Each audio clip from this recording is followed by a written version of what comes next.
Hazard, welcome to the Hidden Why podcast. Great to have you here today. Thanks. It's a pleasure to be on. Not your first interview, I know, because you're celebrating the launch of your book, The Art of Clear Thinking, a stealth fighter's pilot's timeless rules for making tough decisions. So, very interesting book and certainly going to be an interesting conversation. So, thanks for coming on today. Thank you. My pleasure. So, tell us a little bit about yourself. What do you do? You're a fighter pilot. Yeah, that's one of the things I do. So I'm a fighter pilot. Got into it. Well, I mean, really, it goes back to when I was 5 years old. Went to an air show and saw the Thunderbirds fly. Got a chance to hop in the cockpit of one of these jets. It was an F-16, and was just awestruck by how many buttons it had. It was like Yeah. being in an alien spaceship. So was hooked on that and went about kind of a circuitous path to getting into the Air Force Academy and then a pilot training. And so the last decade plus of my career, I've been flying the F-16 and the F-35. So I know Australia has the F-35. We help train up some of your pilots, fantastic pilots out there. So that's what I do on a day-to-day basis until about 2020. And then I got out and became a writer. So I still fly part-time in the reserves a few times a month in case there's a major war that kicks off. I can still deploy with them, but my primary job is focusing on writing and being an author, getting a book out there. Okay. So, your first book, The Art of Clear Thinking, what prompted you to make that change in career and write this book?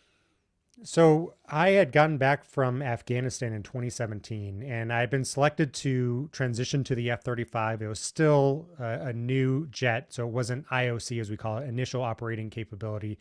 So I had a few months until the training course started, and I was writing down some of the stories from Afghanistan because we were there during a really pivotal period of a time. And I realized that I needed to get an audience to be able to write a book. You can't just go out there and write a book anymore, since these publishers, they can't really sell books anymore. They rely on the authors. So I started a podcast and then started social media to really promote the podcast. But ultimately, what I wanted to do was to share some of this institutionalized knowledge. So, as fighter pilots, we've really been on the leading edge of decision making theory for the last 50 years, since John Boyd developed the OODA loop based on his experiences dogfighting during the Korean War. And it Sorry, what really did hasn't gotten out he there. did? Sorry, he developed the what? Sorry.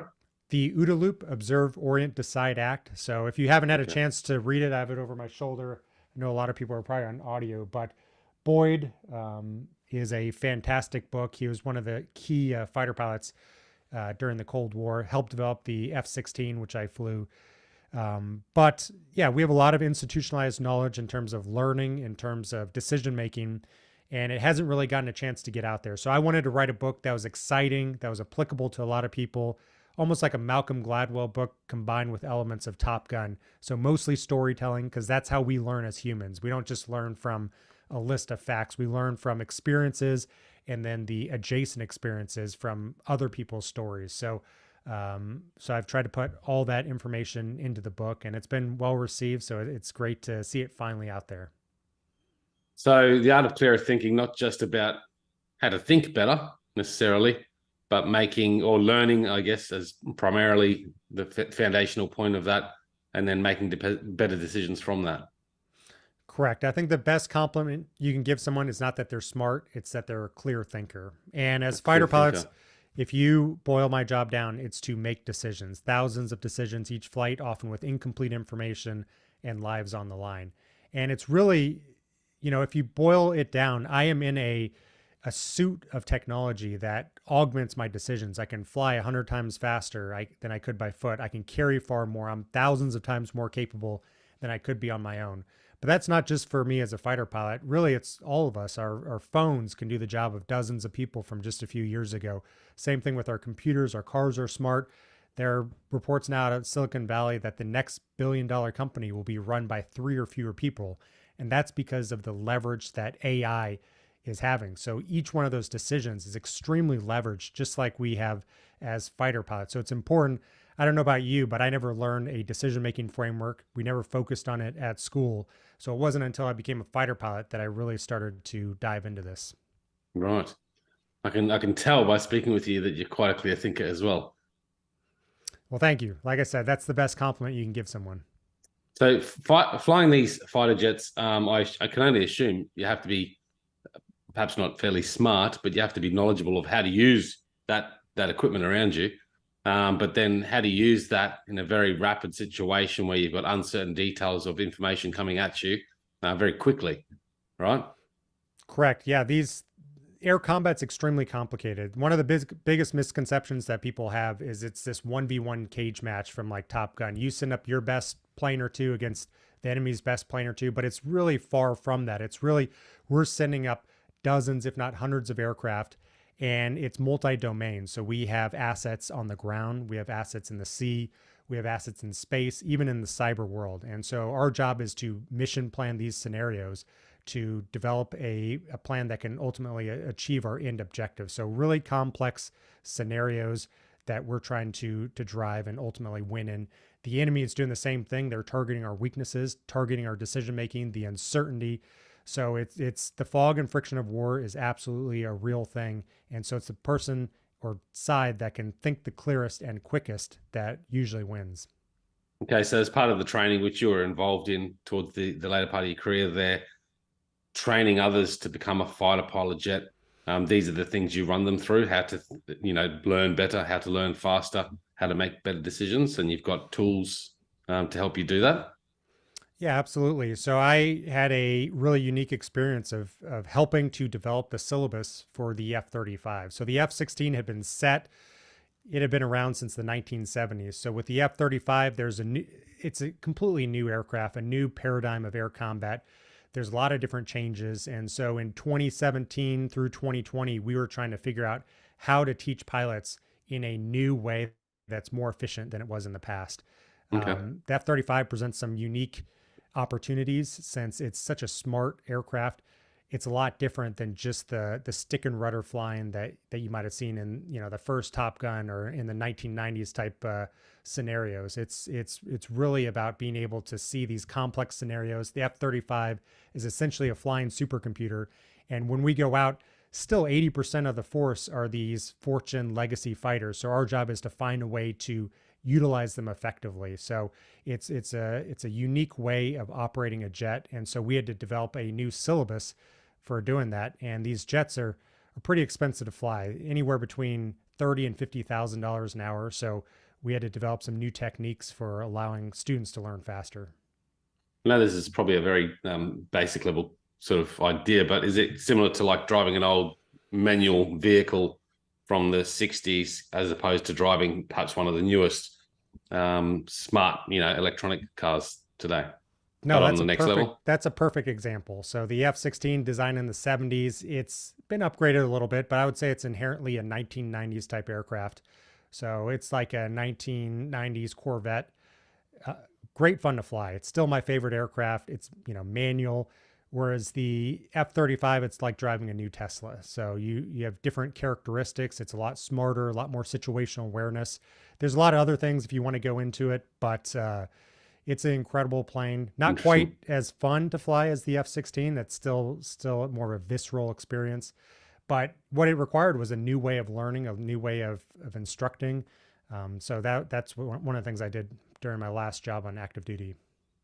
Not quite as fun. Is that because it's not as much hands-on and you're more thinking about the AI or the technology and how to operate that? Yeah, you're a little bit more of a systems operator. And honestly, we've been kind of evolving the F-16 to do that as well. Before I transitioned to the F-35, I was flying the F-16 Block 50, so the Wild Weasel mission, going out and suppressing the enemy SAM sites. So if you saw the latest Top Gun, those missile sites on the canyon walls, my job was to destroy those. So we kind of fly the F-16 like we do the F-35 now. So it's not low altitude. It's more of being a systems operator. So the F-35 just does it phenomenally. Right. So efficiencies, capability wise, much next level sort of equipment. Absolutely. Next level. I mean, it's 40 years newer. It's stealth. Stealth is the ticket to the ball game now. If you're in a mid or high level war, you have to be stealth. Otherwise, you're going to get shot down if you go into these missile engagement zones.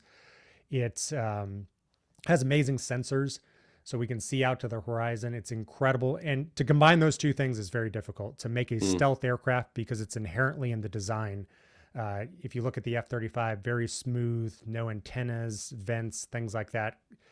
So it's very difficult to be able to build the sensors into the skin. It also communicates with those other fighters extremely well. It has sensor fusion, so it fuses all the information together, whereas the F-16, your brain was the fusion. So the best example I could say is like driving that 1990s Corvette stick shift through a city with a computer on your lap with 10 browser windows open. So unfortunately, we had 6 times the CFIT controlled flight into terrain that other platforms did in the F-16, where the pilot was just too busy and either G-lock, G-induced loss of consciousness and hit the ground, or ran into a mountain and killed themselves. So the F-35 does that all automatically. So it allows me to see the battlefield much easier. Right. Do you think, because you said, as now the operator, but primarily in the F-16, you had to, I guess, do more and use your brain more potentially. And maybe that's an ignorant sort of idea, but is that what happens? Because I assume in the new F-35, you still have to use your brain as much, if not more, but in a different capacity. Oh yeah, you're using your brain. What we teach is to the 90% level. Anything above 90%, anything above 100% is automatically going to start shedding off. So at 90%, you need to start prioritizing what are the most important tasks. So even though the F-35 is far easier to fly, far easier to employ, we're still pushing the pilots to do as much as possible. F-35 costs about $100 million a piece. So it's an extremely expensive asset on the battlefield. So we want to have the biggest effect possible. So we are just as busy in the F-35 as the F-16. But if you can, imagine, the decisions are a lot more complex. It's about force integration. It's about being able to control those F-16s out there so that you're utilizing their weapons, their gas, since 80% of the fighters are those legacy fighters. So you're just as busy, if not more busy, in the F-35. It's just a little bit different. Yeah, I just often wonder about, tech coming into our lives more and more, like now with a smart car driving us around, potentially to the point where we don't even have to put hands on a wheel. It stops our brain from thinking about what we're doing there, and perhaps we can do other things. But yeah, I often wonder how smart that's going to make us, or not as smart. Yeah, I mean, in the 1950s, they said computers were going to do all the work for us, and we'd just be sitting around, working 2-hour work weeks. But that clearly didn't happen. So it's the same thing with the F-35. Even though we have a lot of technology to augment our decisions to help us out, we're just making higher level decisions. So we're just as busy in the F-35, just like people are busy in their jobs, even more so with technology. Making high level decisions, so more effective and efficient with that in mind too. So before we delve into some of the practical tools potentially that can be taken from your field to anyone's daily life, what are some of the practices that you do daily to help you have a clear head and allow you to be a clear thinker? So I think the first thing is flying. So I think flying, unlike any other thing out there, I mean, it is the ultimate test. As soon as you take off, even if you're soloing a Cessna, your job, if you're solo, is to be able to ultimately land yourself, and nobody else can help you. So I think flying is one of the best tools that you can use to develop clear thinking, because you're going to have a test at the end. Did you walk away or did you not? And so I think having that accountability is important.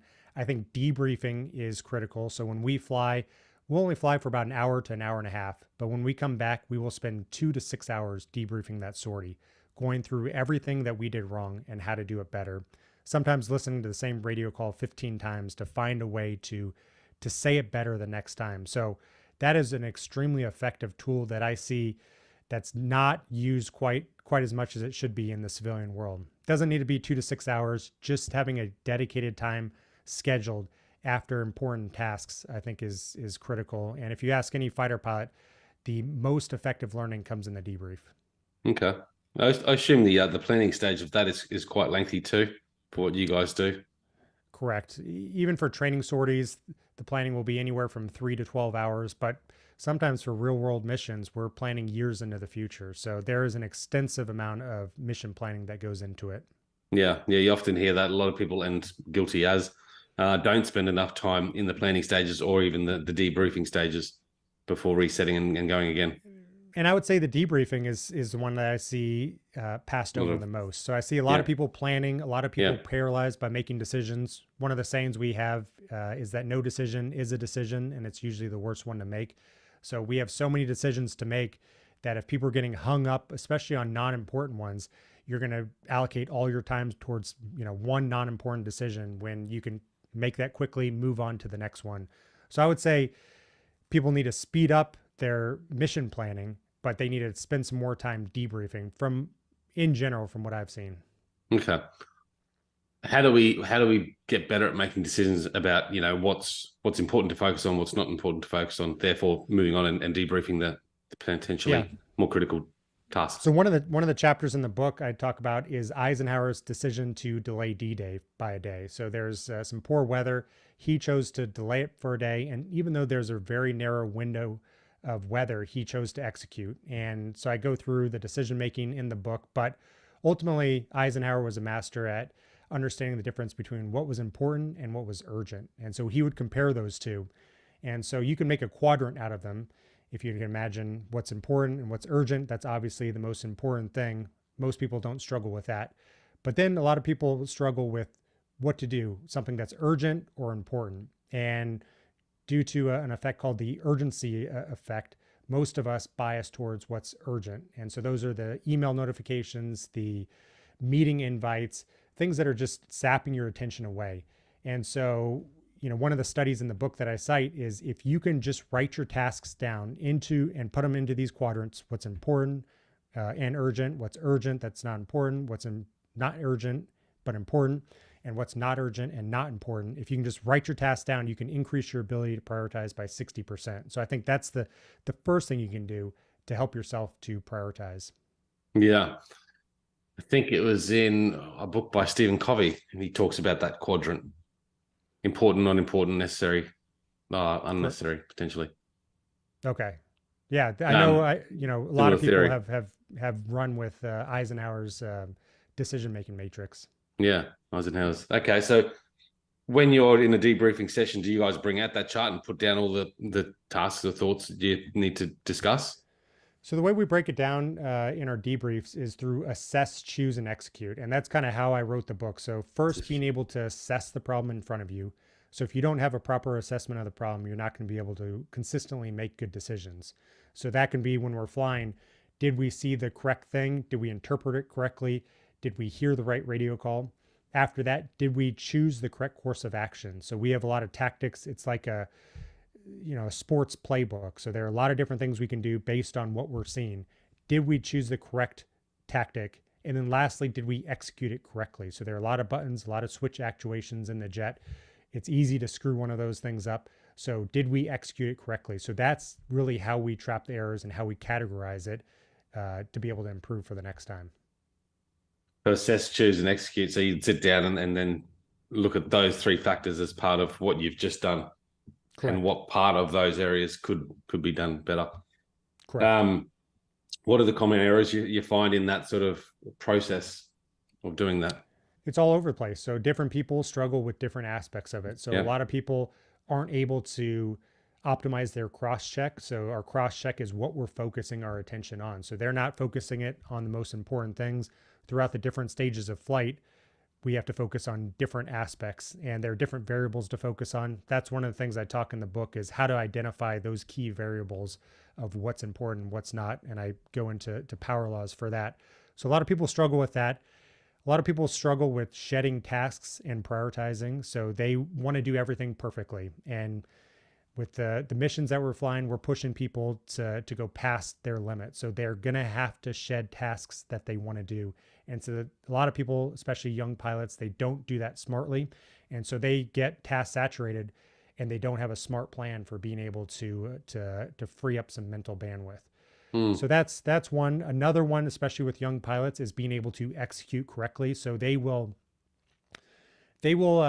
I guess the sports word for it is choke. So they will be doing something that they know how to do. They'll make a small mistake and then the wheels will fall off the bus. They'll continue Interesting. to it'll snowball, continue to make mistakes because they're spending mental bandwidth worrying about that mistake.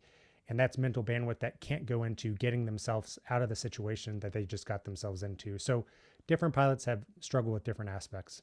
Right. Sort of, so executing, I mean, you can practice every day in training, but then under pressure, harder for them to execute. Is that what you're saying? Yeah, that's true. Adding more pressure is important. Another saying we have is that as soon as you put on your helmet, you lose 20 IQ points. So what Right. looks easy on the ground gets a lot more difficult when you're pulling these G forces, flying at these speeds.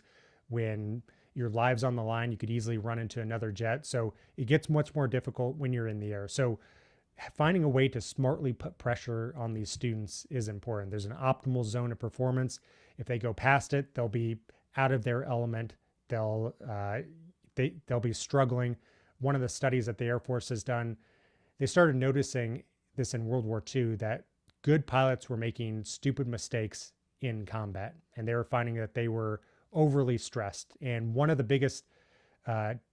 biggest issues with becoming too stressed is you lose your ability to spatially orient yourself and have situational awareness of where other aircraft are in space. That's one of the Right. first skills to lose, and that's obviously really important for a pilot. So those are some important aspects. How do you overcome that with with your training? I mean, do you have any mental tools that you can help people be more aware? Because I just go to the tennis courts and think of the players in that break point pressure situation Mm-hmm. where, even though you can do it, you fumble under pressure. Yeah. So the first thing is going to be preparation. So there's Yeah. no anecdote to solving not having proper preparation. So we spend a lot of time being able to rehearse this and practice it. You don't rise to the level of your expectation, you fall to the level of your preparation. So we will make our mission scenarios more complicated than what we'll see in combat. So that's the number one thing. Now, there are some little tools and tricks that can give you 5%, 10% performance here, which is a big boost. But still, it's not going to overcome a lack of preparation. So one of them is being able to control your breathing. So that's probably the primary way to be able to slow the stress down, to be able to put yourself back into the optimal zone of performance. Right. One of the most stressful things for new pilots is airborne refueling. So being able to touch another jet going 300 knots, about 350 miles an hour. So they can be pretty stressed out, and they'll be what we call squeezing the paint out of the stick. And so being able to control their breathing, box breathing, 5 seconds in, hold 5 seconds, 5 seconds out, hold 5 seconds, that will activate the parasympathetic nervous system and slow them down to get them back into that optimal zone of performance. There's also self-talk. So there's a couple of techniques to be able to overcome that. Another is just having that debrief set aside. So you don't want to debrief yourself when you're actually performing the event. You want to tell yourself, you want to stay in the present moment, and you'll have a dedicated time. That's why it's so important to schedule it afterwards to assess yourself and to debrief yourself. You don't want to do that in the moment. So already knowing that debrief's there, so you're not going to be, tempted to do it in the moment, so you can stay Correct. present. Okay, cool. I like it. You've probably got many more practices, etc., in the book on the higher level sort of area, but that breath work, 5 seconds in, 5 seconds out, is that something that you practice daily yourself? How does that look? So it depends. So I would say don't people shouldn't get caught up in the 5 seconds, 4 seconds. That's called box breathing, where it's four equal breaths.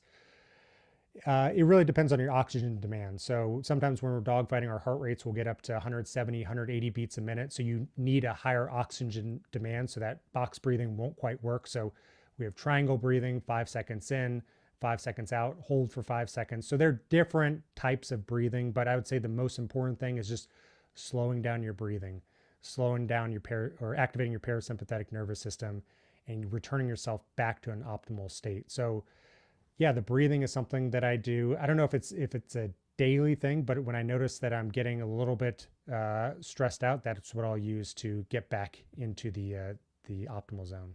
Okay. What do you do to stay level-headed in your field of work day to day? What are your rituals and routines? Uh, I am a big fan of routines, so I do Yeah. everything the exact same way. So how I strap into the jet is exactly the same. How I do all the checks is exactly the same. So it becomes second nature. So it becomes a lot more comfortable.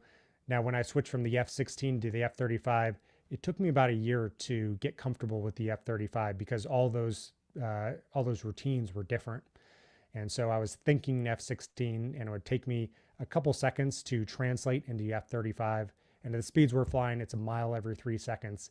It was much too slow. So it took me about a year before that stuff became second nature. So I would say that's one of the key So ways the to routine, feel more comfortable. why are you a fan of routines? What would you say are the benefits of having good routine? It frees up cognitive bandwidth. So Yeah, it becomes automatic. So you can focus, use your cognitive bandwidth for the important decisions because that yeah. stuff's already automatic. You need the basics down, how to start up the jet, how to do all those basics. You can have that all ready to go, or you can put it down on a checklist if that's your technique. But you want to be using your bandwidth, your critical thinking for the important decisions. No, it makes sense. And what about on the day-to-day level, as far as your physical routines? How do you mentally train and prepare for each day? Do you have any habits and routines that you incorporate to your day-to-day life? Yeah, absolutely. So when we're flying, even though we're just sitting in a seat, it's a crushing amount of force on our body. So upwards of 9 times the force of gravity. So you weigh 9 times as much. Each arm for me weighs 250 pounds, 135 pounds just on my neck.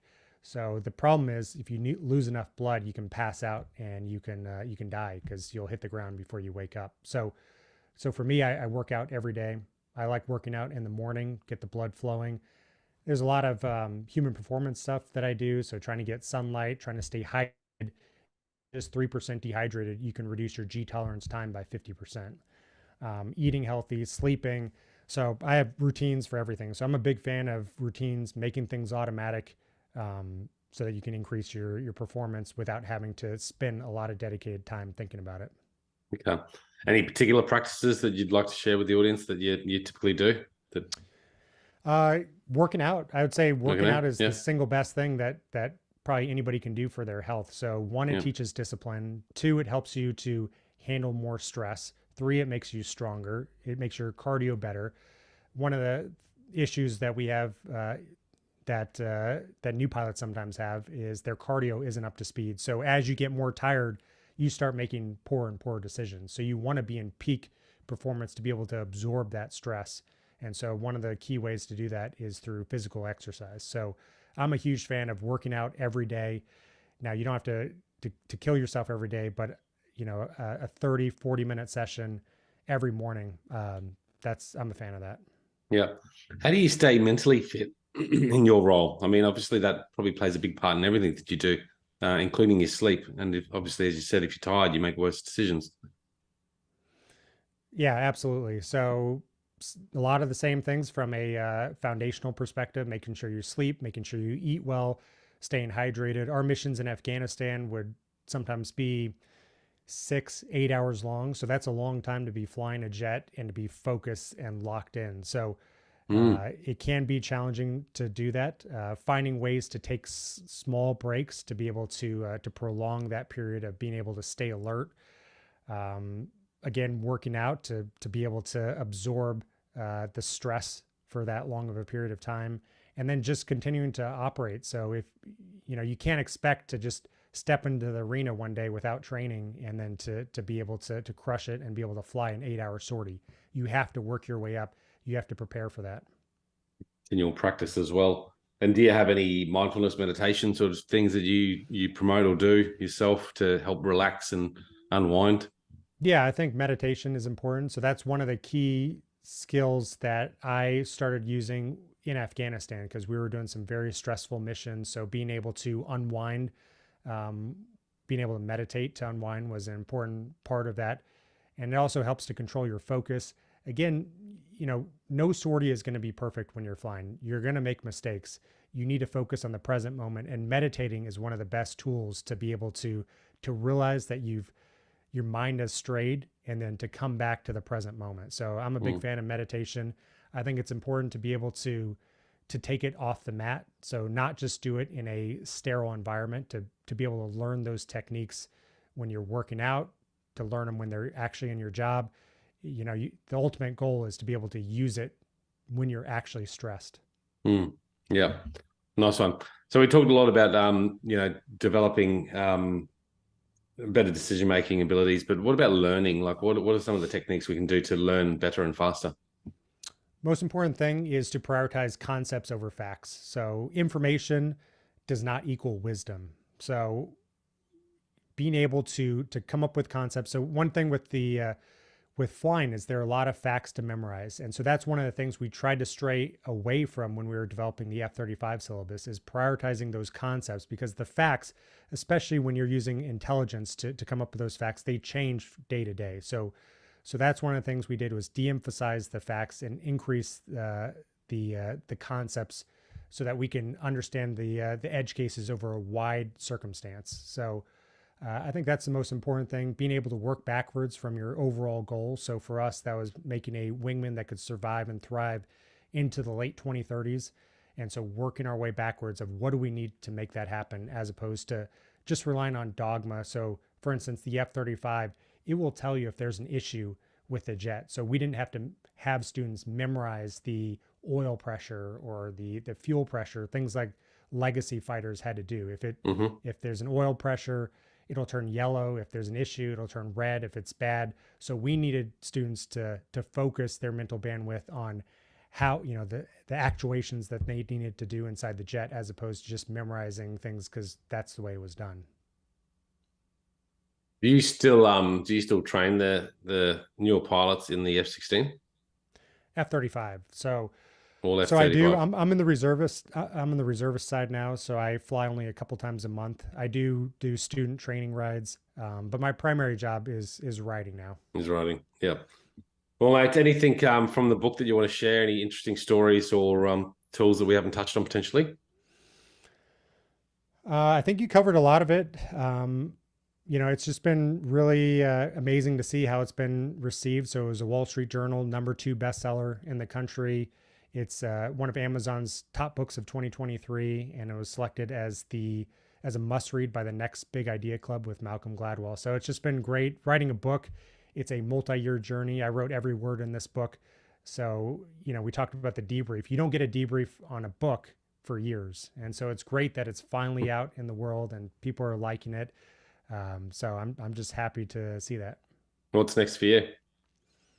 I don't know. That's a good question. So I'm taking a little bit of a breather right now, just doing podcast interviews, talking about the book, and just trying to assess what's going on. I'm going to assess, choose, and execute a decision pretty soon.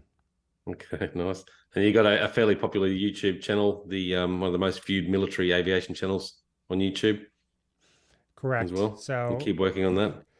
Yeah, I like being able to share military aviation with the civilian world. So doing some cool projects with that. The latest video, we just showed the most realistic dogfighting footage ever recorded. So that was in conjunction with Nellis Air Force Base, the 422 Test and Evaluation Squadron, and a organization called the Defense Innovation Unit. So just getting the word out there, showing what these jets can do. That's a passion for mine. So I really enjoy it. Another thing we did is we took a UFC fighter, Tito Ortiz, and put him in the centrifuge, spun him up to 9 Gs. He wanted to see what it was like, and I think a lot of viewers wanted to see if he could survive the 9 G centrifuge. So I won't spoil it, but it was pretty. Go over there and watch it. Yeah. So you got the YouTube channel. I'll stick the links in the show notes for that. You've also got a website. What's the best way for people to reach out to you and connect? I would say all social media under Hasard Lee, HASARD, Lee, LEE. So Instagram, Twitter, go to the website, hasardlee.com. Any of those, LinkedIn. Hasard Lee, yep. So go to hasardlee.com. They've got all the links there as well to all the social channels. Mate, thanks for coming on. So, interesting conversation, and looking forward to delving more into the book as well. I appreciate it. Thanks for having me on. Guys, check it out at thehiddenwire.com. Until next time, peace, passion, and purpose. See you soon.